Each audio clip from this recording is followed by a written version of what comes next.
అందరికీ నమస్తే. అందరూ బాగున్నారా? కొంచెం డిఫరెంట్ స్టైల్లో ఆనకాయ పప్పు చేసుకుందాము. ఇదంతా పొట్టు పప్పు అనమాట.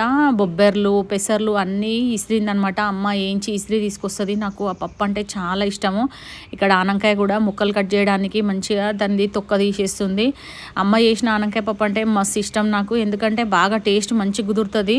చూసినారు కదా, ఒక 10 పచ్చిమిరపకాయలు కూడా ఉప్పు వేసి దంచడానికి రోట్లో వేసేసుకుందనమాట. ఇంట్లోనే ఒక 4-5 వెల్లుల్లి రెబ్బలు కూడా వేసుకోవాలి. అట్లనే దంచుకోవాలన్నమాట. మిక్సీ వేసుకుంటే కర్రీ అనేది టేస్ట్ మంచిగా ఉండదు. మీరైతే ఎప్పుడు చేసినా కానీ ఇట్లనే రోట్లో నూరుకోరి. ఇట్లా రోట్లో నూరిన కారం వేయడం వల్ల పప్పు అనేది టేస్ట్ కూడా బాగుంటుంది. ఇసిరిన పప్పు కదా, వేయించి ఇసిరిన పప్పు నానబెట్టి వండితే అది కమ్మగా ఉంటుంది అనమాట. ఇక్కడ అమ్మ అయితే ఆనకాయ ముక్కలు కూడా కట్ చేస్తుంది. అమ్మ ఏం కూర చేసినా కానీ సింపుల్గా చేస్తుంది. ప్రోటీన్స్ అస్సలు పోకుండా, ఎక్కువ ఫ్రై చేయకుండా నీట్గా చేస్తుంది అనమాట. టేస్ట్ కూడా అంతే విధంగా ఉంటుంది. ఇక్కడ పప్పు అయితే ఉడకబెట్టి పక్కన పెట్టేసిన తర్వాత ఒక గిన్నె పెట్టేసి నూనె పోసి జీలకర్ర ఆవాలు, ఎండుమిరపకాయలు అన్నీ వేసేసుకోవాలి. అమ్మ వస్తే కంపల్సరీగా ఇట్లా ట్రెడిషనల్ రెసిపీస్ చేపిస్తూనే ఉంటాను నేను. ఎందుకంటే నాకు చాలా ఇష్టము. నాకు కొంచెం హెల్త్ కూడా బాగుండట్లేదు కాబట్టి ఈ మధ్య, అందుకని అమ్మ వచ్చిందనమాట. ఏ పప్పు అయినా సరే వేయించి ఇసురుకొస్తుంది అనమాట అమ్మ. నేను ఒకటేసారి కందులు కూడా ఒక 20 kgs తీసుకుంటా, ఇయర్ మొత్తం సరిపోయేటట్టు. ఒక సాంబార్కి తప్ప ప్రతి పప్పు కర్రీ ఏది చేసినా కానీ చాలా టేస్టీగా ఉంటుంది. వేయించిన పప్పు మీరు కూడా ఒకసారి ఇట్లా ట్రై చేయరి. ఇసురాయి ఉంటే కంపల్సరీగా వేయించిన పప్పే చేసుకోరి. ఫైబర్ కంటెంట్ ఎక్కువ ఉంటుంది అనమాట పప్పులా.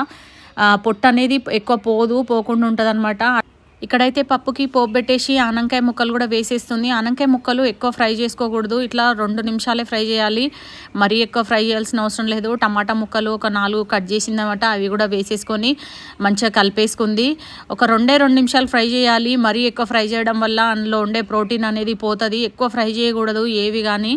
మ్యాక్సిమం ఉడికించే ప్రయత్నమే చేయాలి. పచ్చిమిర్చి పేస్ట్ దంచి పెట్టుకున్నాం కదా, పసుపు పచ్చిమిర్చి పేస్ట్ అది కూడా వేసేసుకొని 1 నిమిషం వరకు ఫ్రై చేసుకోవాలి.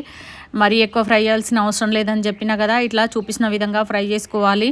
ఫ్రై చేసేసుకొని పప్పు మనం ఉడికించి పెట్టుకున్నాం కదా, అది కూడా వేసేసుకొని ఒక 10 నుండి 15 నిమిషాలు సిమ్లో పెట్టి వదిలేసేయాలన్నమాట.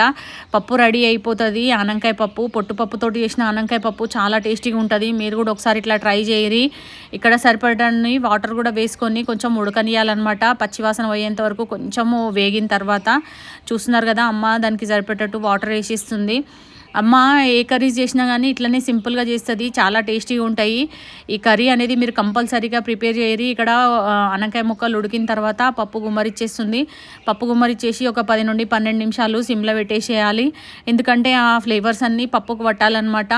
అట్లయితే పప్పు అనేది టేస్టీగా ఉంటుందన్నమాట. ఆనకాయ పప్పు పొట్టుపప్పుతోటి రెడీ అయిపోయింది. మీరు కూడా ఒకసారి ఇట్లా వండుకొని తిని నాకు కామెంట్ బాక్స్లో కామెంట్ చేయరి ఎట్లా ఉంది టేస్ట్ అనేది. ఈ వీడియో నచ్చితే ఒక లైక్ కొట్టేసేరి. సబ్స్క్రైబ్ చేయని వాళ్ళు సబ్స్క్రైబ్ చేసుకోరి. Thanks for watching. బాయ్.